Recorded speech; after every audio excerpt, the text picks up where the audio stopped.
Unit 5 School District Committee wants to tighten up its cell phone policy at schools.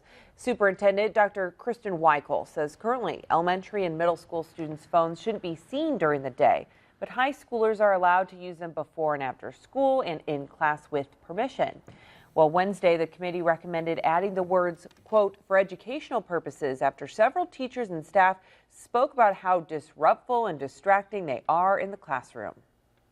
Families have to make a decision whether or not they think their child is responsible enough to have a phone, because obviously the family purchases the phone, not the school.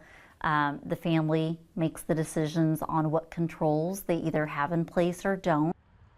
The Unit 5 board is expected to vote on the updated policy at its next meeting, June 18th.